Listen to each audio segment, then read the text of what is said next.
Pokemon Unite is finally about to get some much needed balance changes. Here are some of the headlines for you. Gengar and Cinderace got nerfed pretty hard, but they really needed it. Charizard, Venusaur, Talonflame, and Wigglytuff got buffed, and they also really needed it as they were really underused. The obvious winners in this patch are Lucario, Ninetales, and Snorlax because they were already some of the most used Pokemon in competitive play, and they did not get any changes. Speaking of Snorlax not being changed, none of the defenders got any changes at all. My chat has a little theory floating around about why that may be, but I don't want to get people too excited for something that might not actually happen, so that theory is going to be revealed later on in this video. Later today, I'm also going to be uploading a discussion with Master Ranked player Pingu Saint talking about how you can expect the meta to shift after this patch. So be sure to check that one out if you want to stay on top of what's going on in the competitive world of Pokemon Unite. For now, please enjoy the rest of this footage from my live stream where I go over all of the patch notes so that you can be ready for that discussion video coming soon. We got some bug fixes, text fixes, spectator feature incoming, so we esports now. We're actually going to be able to spectate games and have live tournament feeds so you guys can actually enjoy spectating a tournament and you don't have to just like watch the stream of like whichever team is playing, and if the winning team doesn't have a streamer then you just can't watch. No more of that because we have spectate features. We have the Japanese version open so we can get potentially more details on some things. As you can see right here, the patch is coming out on Wednesday at 12 a.m. So right when you wake up on Wednesday, you can play with these changes. So let's look at some of these changes that have been made to Charizard. Starting off, basically got buffs all around. 3 out of his 4 moves got a buff. 2 of them got a cooldown reduction. Let's go to Unite DB and check which moves those are. So we got Flamethrower and Fire Punch in the same slot. So one of these you can pick, and whichever one you pick is going to have a buff. And Fire Blast has got a buff, but not Flare Blitz. Apparently Flare Blitz was fine. So Fire Blast had a big cooldown, 11 seconds, among the largest in the game. Cooldown reduced, effects to opposing Pokemon strengthened. That's like so weird. I guess this is like the fire, the flame, the burn duration getting increased, because what other effect could they be talking about? Either the flame duration increased or the flame damage is increased. So that's really good because his passive makes him do more damage to burned Pokemon. So Chloe, Poggers, your Pokemon got buffed. Let's go, ya boy. Deals continual damage, deals increased damage to enemies that are burned and increases in range when the user evolves. Okay, so we're doing more damage to people for a longer amount of time because the burns are lasting longer. Okay, so this is a buff. Talonflame also got a buff. Acrobatics, damage dealt to opposing Pokemon increase. Pretty much everything, all 4 of his moves got a damage increase. Let's check the Japanese version. Oh, wait, what? This only has 3 moves listed. 1, 2, 3, 4. Okay, this is just a plus version. Got a damage buff. Okay. Venusaur, another buff. His Sludge Bomb gets stronger, the damage dealt increases, and the effects on opposing Pokemon increases. That's probably talking about the special defense drop and the speed decrease. Petal Dance move upgrade. Let's see if that the effect of the work has been strengthened. Okay, so no extra details there. It's just a move upgrade. Very vague, but hey, let's hope that this means more move speed and more damage. They list the more damage, so this is probably more move speed. But maybe it'll be something crazy, like people around you get a slow as well. We don't know. Solar Beam got cooldown reduced. That's huge because Solar Beam had a beefy cooldown. It's like 13 seconds. And the Unite move, which used to deal peanuts for damage, might deal a little bit more.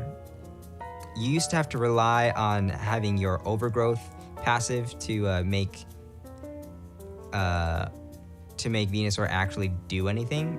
As you can see right here, Venusaur has the Overgrowth ability. When his HP is low, increases all damage dealt. That's talking about being below half health. His damage gets doubled, and that's how you get his ultimate to do damage, but now they're just buffing the damage. Absol, a Pokemon that many of you guys hate, at least I hate Absol, they're getting buffed. Damage dealt to opposing Pokemon increased. Sucker Punch, damage dealt to opposing Pokemon increased. I don't really like this, but I know that Absol is really squishy, and they get beat in competitive play, but I feel like I still have problems with Absol, so I don't like this buff, but apparently it's needed because the other speedsters are too strong in Zeraora and Gengar. Gengar Nerfs coming soon. Keep watching. Wigglytuff. This is one that Thor is excited for. The following stats have been increased: defense, special defense, and HP. So just some flat stat buffs here on Wigglytuff. Double Slap got a damage increase, and the effect is strengthened. So I'm assuming that means extra stun duration. And effect given to the opponent's Pokemon. Okay, yeah, so no extra details there, but probably more stun duration. Sing effects increased. That probably means the sleep lasts longer, or they fall asleep sooner. Dazzling Gleam. What is the Japanese version? It says Magical Shine. Fixed a bug where wild Pokemon couldn't be damaged. Okay, so it's a bug fix. Got it. The Japanese version with the extra little detail there. That's why we got the Japanese version. Eldegoss actually got a nerf. I think this nerf is okay. I know that my boy Aiden, who's an Eldegoss stan, really didn't like this. He's like, this is the only healer in the game. How you gonna nerf the only healer? What's up with that? But I think that the way that Eldegoss can sustain a team fight just makes her unparalleled on the battlefield. Like, there are other supports that you could use, but the way that Eldegoss just allows your team to keep going and going and going with all her heals was just too much. It was like you really couldn't go with a different support if you're really trying to win the game, because there are times where these team fights just really last long. Like, I have had games where the first Dreadnought fight, which starts at 7 minutes, lasted all the way until like the halfway point in the game. It's like 5 minutes, 4 minutes left on the clock, and we're still fighting over this Dreadnought, like 5-man, just people keep funneling down. And in those fights like that, Eldegoss just is king, because she just keeps on healing your team, which is what you need to sustain that kind of fight. By weakening Eldegoss's ability to sustain, this is going to open up the door for other supports to come in and actually have something that they can do that's special. So Eldegoss isn't going to be able to keep people alive forever, and instead, like if the other team has like a Wigglytuff, let's just say, that Wigglytuff can come in and get that big stun off with Sing, and the Wigglytuff team does all that damage, and the Eldegoss isn't able to sustain her team quite as well. So it's actually possible for that Wigglytuff Sing play to pay off. So going into more detail on these nerfs on Eldegoss, the cooldown is increased on Cotton Guard, so Cotton Guard will not be thrown out as often, and the HP restoration is also decreased. Now, previously, I believe you could have 100% uptime on Cotton Guard, so this just makes it a little more skillful. This just makes it so you can't just like pop Cotton Guard all the time and just leave your team shielded all the time. Instead, now you have to actually time your shields to like have it out at the right moment when your team needs the shield, and it's not just going to be a free heal every time. If you just pop it off cooldown over and over, it's not going to be quite as much of a free heal.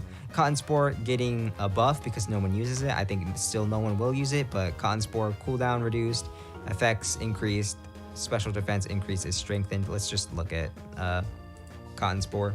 Gather spores around the user, increasing the user's movement speed. The spores burst after a short time, dealing damage to enemies in the area of effect, throwing them and decreasing their movement speed. Okay. So it's basically like her ultimate, but a mini version. Yeah, this sucks. You would rather just have the sustain. This is what makes Eldegoss really good. The cooldown reduction on this makes her better at displacing people, so it gives you access to like kind of a different playstyle if your team is ahead. But I think that's just not what you need out of Eldegoss. If you want somebody to displace people, then take a Snorlax. Easy peasy. Okay. Cinderace.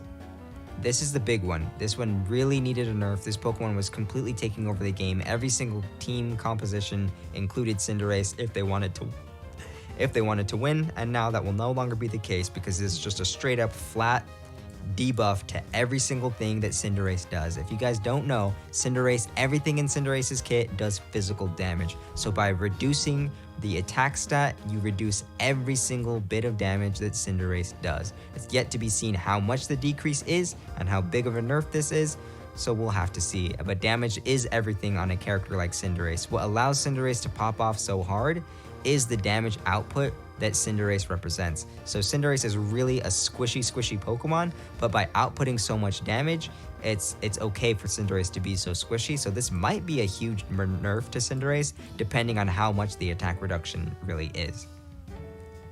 Blaze Kick, damage dealt to opposing Pokemon decreased. Faint, actually we should skip Faint and go to Pyro Ball, damage dealt to opposing Pokemon increased. So normally you have to pick between Blaze Kick and Pyro Ball, and Blaze Kick just complements what Cinderace is trying to do much better because at level 11 it gives you an auto attack speed increase.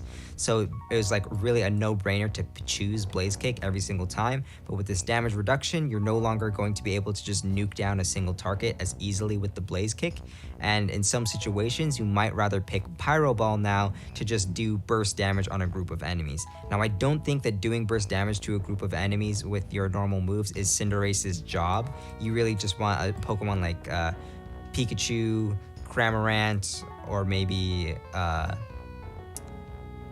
Ninetales or Gardevoir. Those are the Pokemon that want to do like AoE burst damage. So I still don't think Pyro Ball is going to be great for Cinderace, but for situations where you're behind and you need to rely on like long range burst damage, I think Pyro Ball is going to be an actual pretty good choice now with the damage increase here. Now Faint, move downgrade, we got to head over to the Japanese version to get the actual stats, the actual info on this. Ace Burn. Okay. The active effect time on movement speed increase effect have been reduced. So basically this means that Faint is going to last a shorter period of time, and the move speed increase that you get is going to be decreased. This move speed increase was really hard to notice, so it's probably just going to be almost no move speed increase at this point. So a good nerf to Faint. It was just too easy to dodge anything you want to dodge with Faint, even if you don't really have that much skill, and now it's going to be a tighter window to pull off those dodges. So I think that's a very fair nerf, like very needed. It's just going to make this character more skillful. And this attack decrease, we'll see how big of a decrease it is. This might nerf Cinderace into the ground, or it might just put Cinderace back in line with other Pokemon to the point where Cinderace needs to actually get really big farm to take over the games the way that Cinderace does, because as it is now, Cinderace just gets the normal amount of farm that any jungler would get even without pulling off a successful gank, and Cinderace is still just doing way too much damage to everything. And now you're gonna have to work a little bit harder to do those amounts of damage. Gengar, basic attack, bug fix. Hopefully this is making it so that increase... Wait, there's no detail on his basic attack here. Well, bug fix on the basic attack. Hopefully this is meaning that when someone is teleporting while you're doing the third auto to dash to them, you no longer just follow them through their dash, because that was crazy. But I don't know what this bug fix is truly, because there's no detail on either the Japanese or the English version. But Shadow Ball, damage dealt increased. I think Hex Sludge Bomb is still going to be way too good, but let's see what Hex downgrade means. The amount of damage done to the opponent's Pokemon has been reduced, and the invincibility time when activated has been reduced. I didn't know about that. This is huge. The invincibility time when activated has been reduced. So if you guys didn't know, when Haunter does his Sludge Bomb Hex combo, he is invulnerable for like 20% of that combo, and that combo has near 100% uptime right at level 7, and once you hit your level 11 move upgrades, it has pure 100% uptime as long as you're attacking a target that is poisoned by your Sludge Bomb. So you're just invulnerable 20% of the time on that combo, and now it's going to be closer to like 10, maybe 5%. So that is huge. That is really huge. The damage decrease, I don't think that's a big, like, it's just going to take one more Hex to kill people now, and that's still going to be a really big threat. You still need to be able to like counter the hexes on Gengar, but it's going to be easier to counter those hexes now because the invincibility time has been reduced. I was having trouble on this very stream where I could not land a stun on Gengar because he spends too much time invulnerable during hex. So this is huge. This is really huge. Dream Eater, move upgrade. Okay, back to Japanese version. Increases speed. So this just travels through the air quicker. This one does give you a bit of crowd control on Gengar.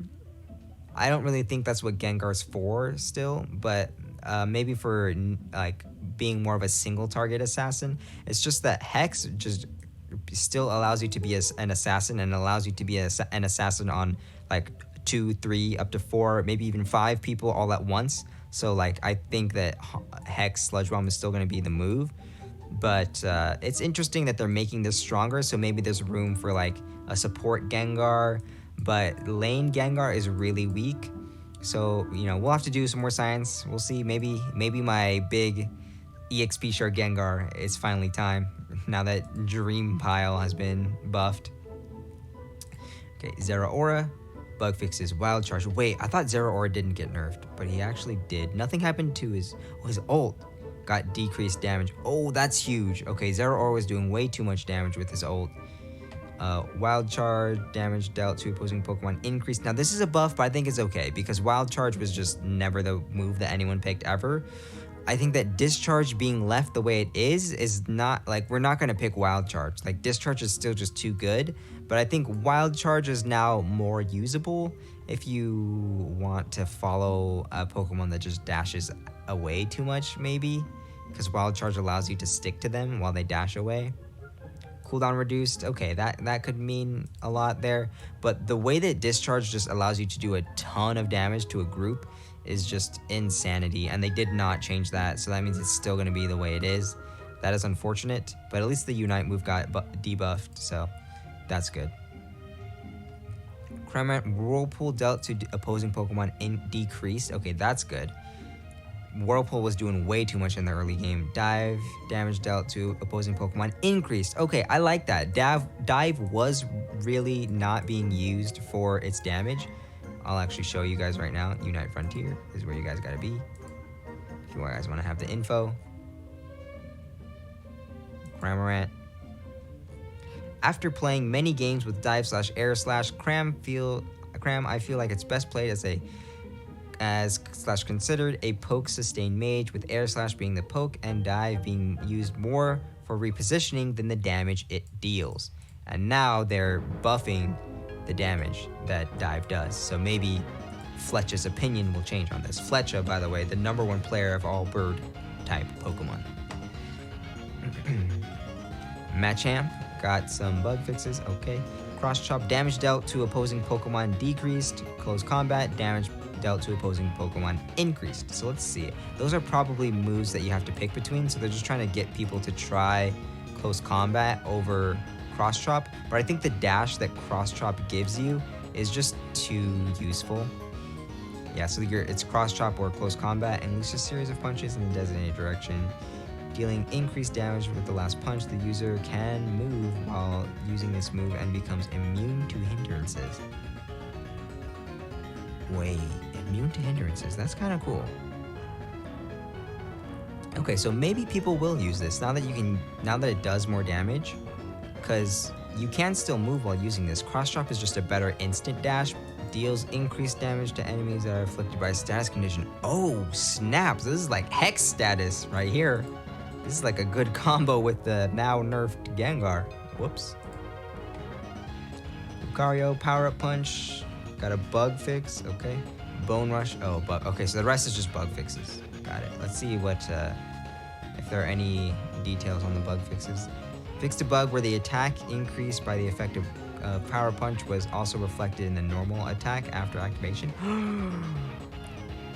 So this is a nerf to Lucario. There was a problem where his Power Up Punch was making his normal attacks stronger?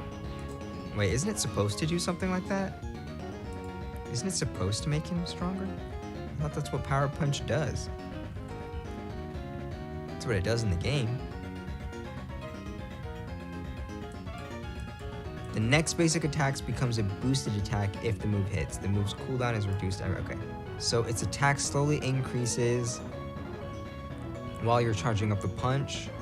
And they're saying that that attack increase is not supposed to apply to your next auto attack. It's just supposed to make your next auto attack become boosted. I thought that the power up punch was supposed to give you an attack increase though, but I guess not. Bone Rush fixed a bug that did not damage surrounding opponents when using the move again. Okay, so that's a buff because it used to not activate correctly on the second activation. That's good.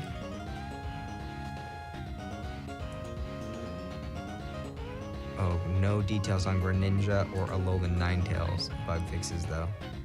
That's so weird. The Japanese and English versions are just different. They include different things. That is, you gotta look at both, whether you're English or Japanese, to get all the info. One thing that I wanna mention is that there were no changes to any defenders in Pokemon Unite. So what does this mean?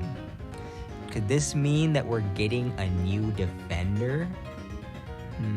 Are we getting a new defender at the same time that this patch releases? Are we getting Blastoise on Wednesday already? I don't know.